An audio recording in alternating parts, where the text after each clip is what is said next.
Bem-Estar e Movimento. Apresentação: Márcio Atala.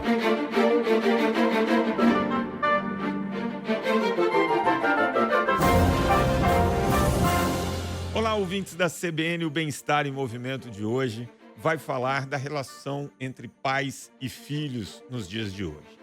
Não é um tema fácil, não tem uma solução pronta, mas a gente tem muito que debater sobre esse assunto.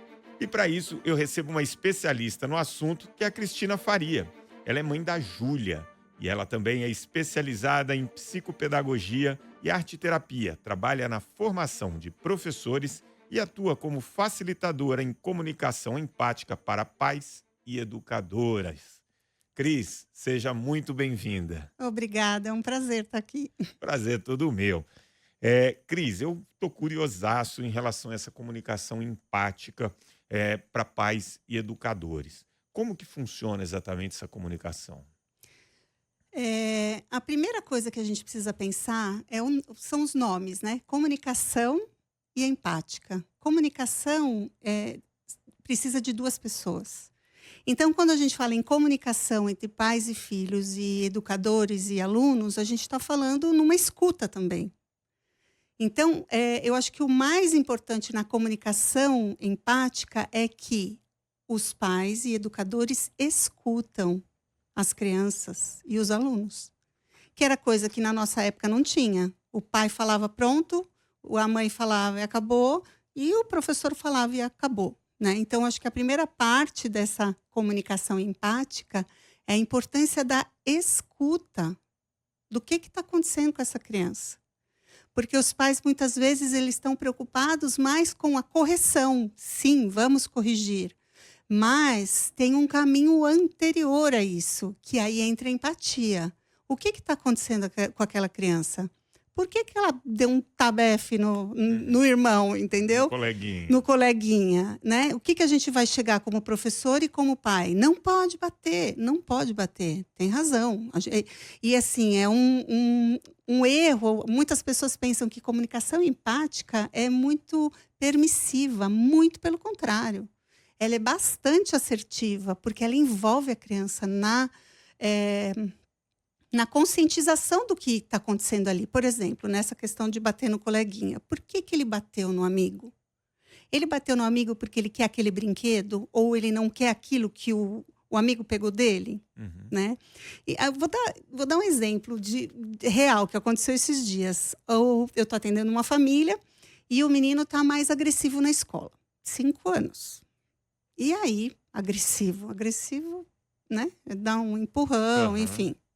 O que não é agressividade nesse sentido de, nossa, estou preocupado porque o cara bate em todo mundo. Não, olha o que aconteceu, que interessante. Ele estava na fila do recreio para comprar o lanche dele, 5 anos. Uhum. Saiu da fila, voltou para a fila, o lugar dele não estava mais lá. Já era. Certo? Meu tempo foi para Portugal, perdeu o lugar. Exatamente. Só que ele não sabia que se ele fosse para Portugal, ele perdia o lugar, entendeu? Então, o que aconteceu? Ele chegou e deu um empurrão no amigo que estava ali e o amigo, empurrou ele também. Volta, claro. Certo? E aí, começou um atrito ali. O que eu tenho que perceber ali? O que está acontecendo ali? Qual é a parte empática da história? Ele não sabia que se ele saísse, ele ia perder o lugar. Uhum. Eu preciso falar para ele. Ele tem 5 anos. Falar, Márcio, se você sair do seu lugar, você perde o lugar. Então, faz o seguinte, ou a próxima vez, às vezes o amigo segura seu lugar. Então, você pergunta para ele se ele pode segurar o seu lugar. Enquanto você vai lá. Imagina, você na fila na chegadinha da cantina. Chegando no teu lugar, que você fica mais tempo na fila do que brincando, você esquece o cartão. Aí você vai pegar quando você volta, entendeu? Lógico. Então, a empatia é o quê? Ensinar essa criança, perdeu o lugar, né? Uhum. E o que eu faço com isso? Então, pede ajuda de um adulto, tal. Porque bater e empurrar não pode. Entendeu? A gente vai por último aí. Então, a empatia é isso, sabe? Eu achei interessante porque você fez um comparativo com a nossa época e tinha muito isso, né? Não tinha, quando você fala dessa via de mão dupla, né? Você escuta também e você ouve. Na nossa época, a gente ouvia e seguia. Por quê? Porque não. né? Quiser fazer alguma coisa, é porque eu não quero. Enfim, e a gente ia seguindo essas regras. Me parece, aí você me corrige se eu estiver errado, que por conta de uma série de mudanças no meio ambiente que a gente vive, né? Hoje, até por não querer repetir o tipo de educação que a gente teve, os pais são muito permissivos, que foi uma palavra que você usou. Então, muitas vezes eu recebo, ou palestrei já em escolas, em que as crianças realmente, por exemplo, na questão alimentar, vou pegar alimentar como exemplo, tem uma liberdade quase absurda e o pai, ele se sente muito culpado e até pela ausência dele, que não é, a presença dele não é tão grande quanto era na nossa época, ele se sente um pouco culpado e ele faz um liberou geral. Como que a gente se adequa, né? Porque é muito pouco tempo, se a gente pensar 20, 30 anos, para uma mudança muito grande de meio ambiente e talvez os pais ainda não conseguiram a medida certa, né? De de Exatamente. como lidar com isso. Então, você falou que na nossa época funcionava. Mais ou menos, sabe por quê? Claro. A educação de antigamente, vamos colocar assim, e ainda acontece muito hoje, é a educação baseada no castigo ou na recompensa. Tá. Ai, se você fizer, você ganha. Ai, se você não fizer, você vai perder o videogame, não é? Uhum. E normalmente usam aula de educação física na escola, que é o que eles mais gostam. Ah, você não vai para o recreio. Claro. Ah, esse menino da fila ainda não foi para o recreio. Ainda teve o castigo que E aí ele empurrou a mesa da professora. Eu falei, mais foi bravo pouco. ainda. Tadinho. Não é que não me entendam mal, não é que tem que empurrar a mesa do professor, Claro. mas você entende a indignação do moleque, enfim. Vamos voltar. Então, o que acontece? Era uma educação baseada no medo, Sim. certo? Tudo bem, um quê de respeito, sim. Mas era muito mais medo. E aqueles professores que eram bacanas, o cara não precisava nem fazer chamada, porque você ia na aula do cara, não era assim? Fato. Não tinha o professor que você falava, nossa, eu não posso perder esse cara, né? Não posso faltar Você na se aula dedicava dele. até mais na aula desse. Agora, aquele outro, você fala, putz, assina pra mim. Porque o cara é um saco, não é? Mas a gente dava um jeito de assina pra mim, Claro. de, né, o meu irmão, eu lembro que ele ficava muito de castigo, porque meu irmão não era do tipo de ficar parado. Hoje, certamente, ele ia ser taxado de hiperativo. Só que ele não é hiperativo, ele é ativo. Então, nossa, o bichinho, pra você ter ideia, jogou até bomba na escola. Assim, ele é brilhante, só que não souberam usar o brilhantismo dele Claro. num lado positivo. O que acontecia com ele? Repetiu de ano 2 vezes, tal, e ele ficava de castigo. A gente tinha uma chacrinha, ele ficava lá com o livro, estudando para o livro, para a prova, certo? Aham. O que tinha dentro do livro? Revistinha. Então, assim, o que o castigo faz? Ele pode gerar 3 comportamentos. A obediência cega, que é aquele que é super certinho, então deixa eu fazer porque...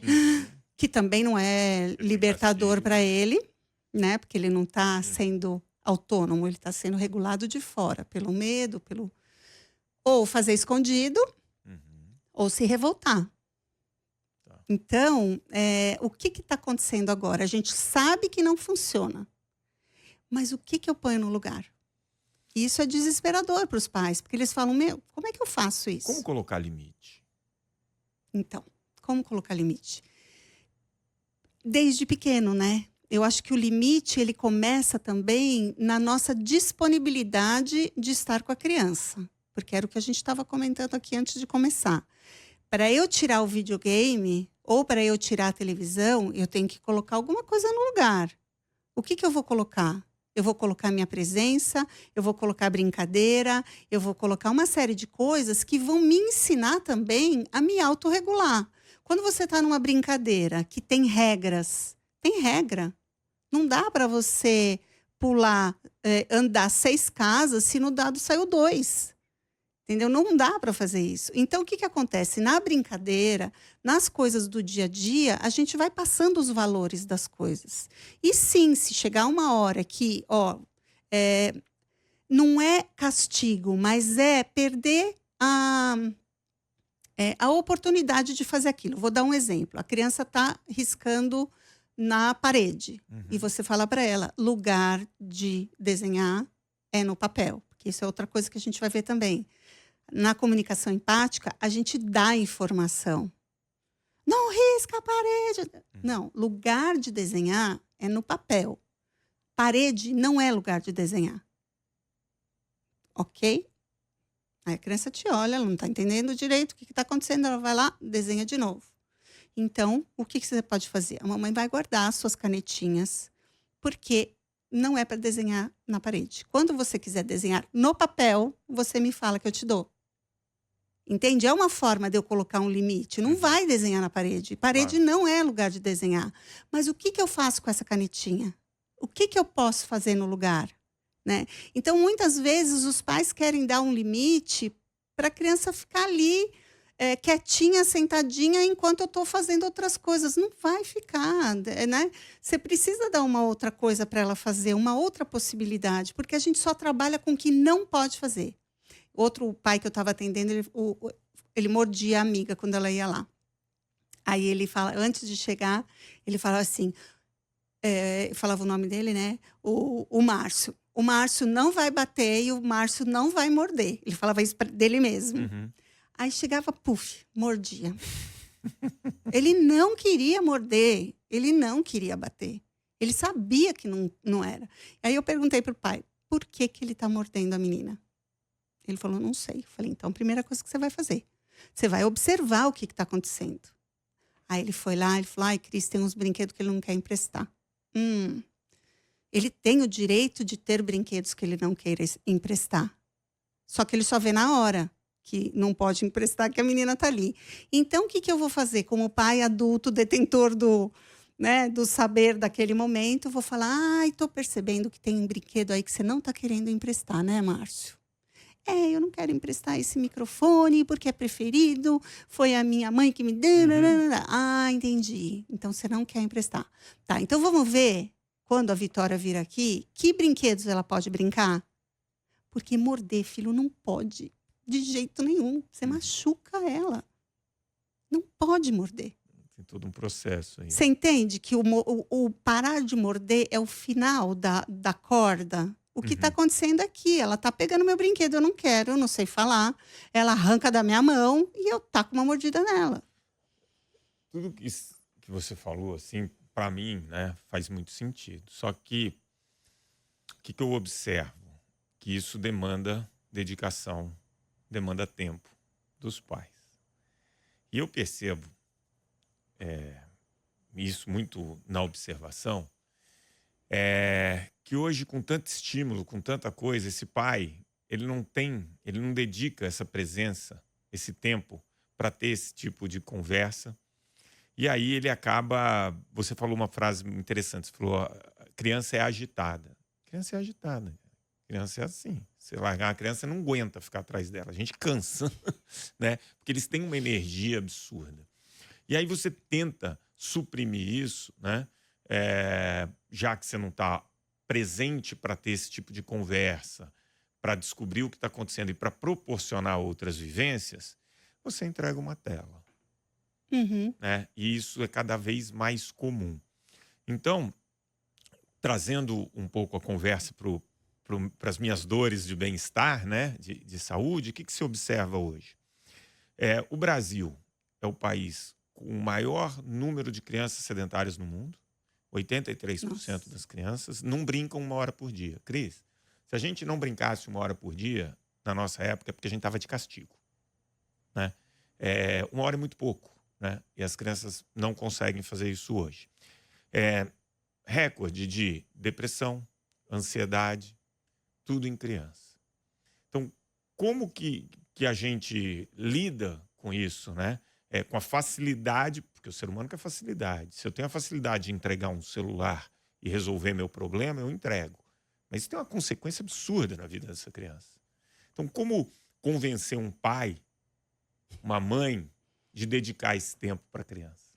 Eu queria voltar um pouquinho, você falou que é da tua praia, né? É. Mas outra coisa que os pais dão para a criança também é comida, né? Comida. Dá uma total, bolachinha de maisena, dá um total. polvilho, dá um, né? Deixa ela ficar. Bebê, você já Isso. vê Você já chuchando vai. É isso. bolacha maisena para a criança parar, né? isso. Enfim. Então, eu acho o seguinte, Márcio, a gente pensa que demora mais. Todo esse caminho que eu te falei, do menino que mordia, demorou quanto tempo? Nada, entendeu? É muito mais fácil do que eu ter que contornar a mordida, né? Que o casal era amigo dele, ele ficava super mal quando chegava, tinha que entregar a filha mordida, entendeu? Então, assim, a gente tem uma falsa ideia de que isso demora mais. Não demora mais. O problema, aliás, o desafio é que você precisa estar inteiro. Então, por exemplo, quando a criança chama a mãe, não sei se você já viu, eles ficam, mãe, mãe, mãe, mãe, mãe. Porque você não olha para a criança. Você fala, filho, estou ouvindo. Não, eu preciso parar, olhar e falar, filho, agora a mamãe não consegue te ouvir. Fica aqui, espera um minutinho que eu preciso terminar de falar aqui, você já me ouve. A criança fica assim do teu lado, te ouvindo, esperando, porque você está garantido que você vai falar. A mesma coisa com o aluno. Aquele aluno que quer falar, você, às vezes põe até a mão nele e fala, pera, eu já quero te ouvir.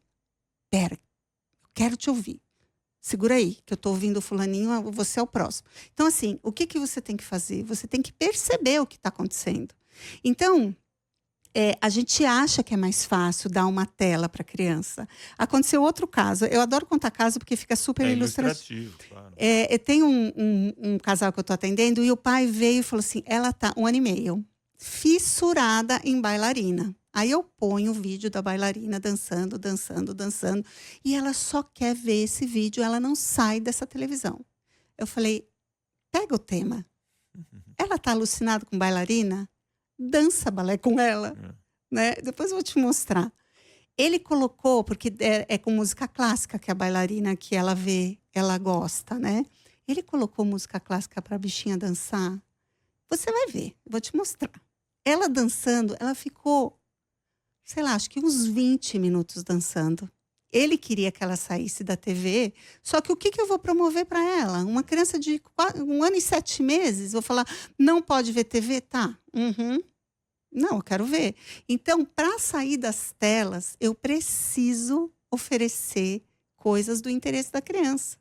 Não adianta eu falar para ela, olha, sai do celular. Eu faço o quê? Não fazer nada. Eu vou fazer o quê agora, então? Porque na nossa época também tinha uma coisa, né? A gente brincava com a galera, Sim. não era? Eu brincava com os meus irmãos que são mais velhos, com um monte de primo, com vizinho, com... E aí o que acontece? A gente vai aprendendo nessa relação, né? E aí o limite já é posto. Por exemplo, eu que sentava no meio. Meus 2 irmãos mais velhos não tinha nem conversa, entendeu?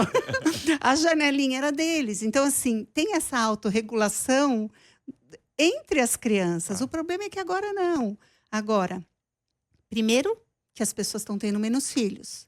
Então, muitos são filhos únicos, outros 2, né? Na escola, é todo mundo da mesma idade. Ninguém porque brinca mais na rua. tudo, não tem, né? Só tem quem mora em condomínio e olhe lá, né? Então, o que acontece? Não tem mais esse jogo de cintura da criançada, entendeu? Então, as crianças não sabem o que fazer. E aí é colocado um grande desafio que envolve os adultos, que é a questão do estar presente. Sim. Hoje, você tem muito estímulo. Então, eu costumo trabalhar em empresas com saúde populacional. E hoje uma das grandes demandas é saúde da mente. E as empresas hoje têm muitos benefícios. E coisa que há 10, 15 anos não tinha. E você tinha muito menos casos. O ponto é, essa pessoa ela já chega no trabalho completamente estressada, né? Com a saúde emocional comprometida.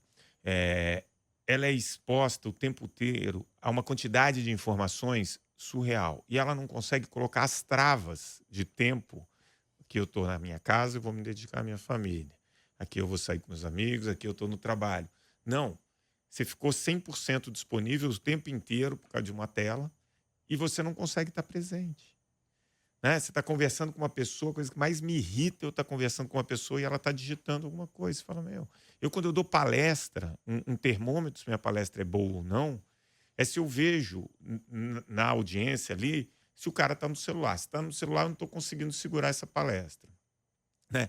Como a gente faz, e aí é a dica para o adulto, para estar presente, para conseguir colocar essas travas em todas essas funções que a gente tem hoje.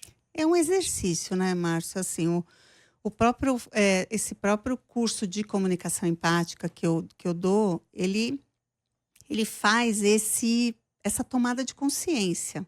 Fala, peraí, é o mesmo tempo que eu tô, não preciso de mais tempo para fazer a minha comunicação de uma maneira empática. Uhum. Eu preciso sair daquele que eu tô acostumada a fazer. Eu preciso sair desse lugar, né, de que eu mando e o cara tem que me obedecer agora, e ele tem que ficar sentado agora, e ele tem que fazer tudo agora, coisa agora, porque eu quero que ele fique logo, entendeu? Educado e obediente. E não é assim que funciona. Tem todo um processo. Tem todo um processo. Então, essa comunicação, ela vai desde pequeno. E olha, sabe o que está acontecendo? Os casais estão se relacionando melhor. Entendi. Porque você vê que você faz isso em todas as relações. Né? Meu marido trabalha numa empresa, ele falou, Cris, vem falar com os meus funcionários sobre comunicação empática. E aí foi tão interessante que eu fui lá falar para atender melhor o cliente, né? Só que eu eu trombei com uma questão interna fortíssima de equipe de trabalho, das pessoas não se escutarem. Então a gente parou tudo e falou assim, a gente vai trabalhar primeiro a gente aqui, vamos trabalhar a equipe de trabalho. Por que eu não posso falar para você o que eu gosto e o que eu não gosto do jeito que você está falando comigo, por exemplo, né? Então, a gente está acostumado numa comunicação violenta, né? Por isso que você ouve falar também em comunicação não violenta. Uhum. Porque a gente acha que para ser ouvido a gente precisa gritar, a gente precisa humilhar, a gente precisa, não é? Então, nós adultos, a gente precisa entender que tem uma outra forma de comunicação diferente da que a gente aprendeu. Então, para isso, a gente precisa se desconstruir, para a gente se reconstruir dessa nova forma, que não é tão nova. Esse curso que eu ministro é de 70. Caramba. 1970, elas já perceberam, eram 3 mães americanas que falaram, putz, não dá para ser assim, como que a gente faz? E aí descobriram essa comunicação com base nos sentimentos e nas necessidades não atendidas. Porque se eu te acolho nas suas necessidades e tento ajudar na medida do possível, você não precisa ficar bravo comigo, porque eu não estou te ouvindo. Uhum. Não é? Então, sim, está na mão do adulto, está na mão do professor, está na mão do educador, está na mão dos pais, sim, esse limite que é libertador, o limite é necessário, a criança fica desesperada quando ela não tem limite. Tanto que a primeira coisa que a gente como educador faz na aula é colocar rotina. Se você não coloca, eles... Cris, o que vai acontecer hoje? Eles querem acontecer, né? Então, a rotina, ela te acalma, né? A rotina, quando a gente fala em viver mais, viver melhor, quando a gente entende o cérebro, conversa com o neurocientista, nosso cérebro ele pede rotina. Sim. Né? Isso faz com que a gente gaste menos energia, isso diminui o nosso estresse e é fundamental. Só que tem uma coisa hoje que é a velocidade que as coisas acontecem. Então, na minha época, na nossa época, se a gente tinha que obter uma informação, aquilo demorava, né? Ia chegar em casa, ia pegar um livro, ia perguntar para o pai, ia pegar a Barça. E hoje está tudo num clique. Então, as crianças, elas nascem num meio ambiente onde tudo é muito mais rápido, né? E aí você falou, existe um processo, né? Que demanda um tempo. Como equilibrar essa coisa imediata que a gente tem tudo num clique? Porque essas crianças muitas vezes me parecem, esses jovens, um pouco sem paciência, né? Se eu estou aqui nesse emprego e não consigo isso, eu já quero ir embora. Parece que eles não insistem por um objetivo ali na frente. Muito por conta de que tudo é muito imediato. Sim, sim. Eu penso que a gente, como adulto, também precisa se reorganizar, né? Porque eu falo para o meu filho sair do celular e eu com o celular na mão, né? Sim. Então, é algo. E vicia, né? A gente sabe que celular vicia. Então, a gente precisa tomar decisões, às vezes, drásticas. Né? Então, eu lembro que a gente deixou a Júlia se organizar ali com o uso do celular dela, imagina isso há 10 anos, e falou: bom, tudo bem, se você conseguir se organizar, maravilha. E ela chegou pra gente e falou: eu não consigo me organizar.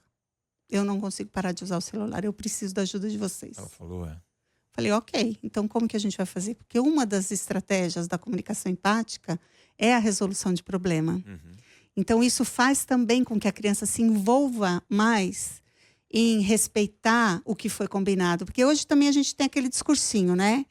Ó, depois do jantar vai tomar banho. Combinado? Combinado para quem, cara pálida? Né? Você tá falando e tudo bem você falar. Eu sou pai, eu que mando aqui, você vai tomar banho depois do jantar. Ok, mas não fala que tá combinado. Combinado é... Outro casal que eu atendi, eu estava com a babá, inclusive. Ela falava assim, não, ele tem que chegar e tomar banho. Eu falei, por quê? Ai, porque organiza a minha vida, fica mais fácil. Eu falei, e por que que ele não quer tomar banho agora, quando ele chega do clube, sei lá de onde que ele chega? Não sei. Eu falei, então pergunta para ele. Porque todos os amigos dele estão online naquela hora. Então, assim, gente, vamos olhar a situação. Né? O cara tem 10 anos, ele pode tomar banho depois do jantar. Então, assim, ok, que horas você acha melhor tomar banho? Depois do jantar. Combinado. Acabou o jantar. Você vai pro banho, eu não quero ficar falando 1000 vezes pra você ir. Combinado? Aí sim tá combinado, entende? Então, o que a gente precisa? É uma mudança de olhar. É uma mudança de olhar e disciplina, né? Essa questão de tecnologia, gente, é disciplina. Não tem como. A gente... Eu tenho que tirar joguinho do meu celular. Sim. Porque tem horas que eu falo assim, não dá. Às vezes eu coloco só nas férias e eu tenho que tirar. Porque eu não paro de jogar. Eu sou adicta. Eu não consigo parar. Então, a gente tem que ter. A gente que é adulto não consegue parar, imagina a criança. Então, isso que você falou é legal, porque o combinado não significa perder a autoridade. Né? Então, isso eu gostei. Achei isso muito legal. E quando você fala dos limites, você ter esse autoconhecimento, que pô, se eu deixar instalado aqui no meu celular, eu vou usar muito, é muito legal. Eu tenho esse problema também. Então, eu tenho uma rotina, e aí eu crio uma rotina, que é a hora que eu jogo. Então, eu sei que depois que eu falei na CBN, que depois que eu já tomei o café e tal, eu reservo 10, 15 minutos para jogar ali, porque eu sei que eu gosto. E aí, como eu sei que eu já tenho que sair, aquele é meu tempo. Mas isso envolve um autoconhecimento, né? Super. Por isso que essa comunicação empática ela é tão potente. Porque eu trabalho com as necessidades não atendidas da criança. Então, ela vai entender o que está acontecendo com ela. E tem horas que não tem o que fazer, entendeu? O cachorrinho morreu. Morreu. Então, a gente vai ter que chorar junto. Porque você gostava muito do seu cachorro. Exato. Entendeu? Não dá para falar e te compro outro. Não. Bora chorar a morte do cachorro, entendeu? É muito ruim perder um cachorro. Claro. Nossa Senhora. Não, nem fale. Nem fale para mim. Né? A minha, quando morreu... Não sei se você conheceu a Filó. Conheci. Gente, ela fez 15 anos parte da nossa vida. A gente muito duro. chorou muito. Até hoje eu tenho duro. saudades muito dela, duro, entendeu? nem Então, assim, a gente também está criando uma geração descartável. Coloca outro no lugar. Não pode sofrer. Não pode ter frustração. A comunicação empática, ela vai fazer você encarar a sua frustração. Não deu. Você não conseguiu. Assim. Entendeu? Não adianta passar a mão. Você ficou triste, né? Que você treinou a semana inteira e o professor não te colocou para jogar. Putz, não tem que resolver o problema. Eu só posso falar, putz, imagina, você treinar a semana inteira e o cara não te coloca. Né? Duro. É duro. Então, assim, ai, filho, na próxima vez você... Não é próxima vez. É agora. Putz, que chato, né? Você deve ter ficado bem chateado, né? Pronto. Né? Não precisa resolver o problema, né? Muito bom. Cris, tem um último quadro aqui do nosso programa. 3 dicas para levar para casa.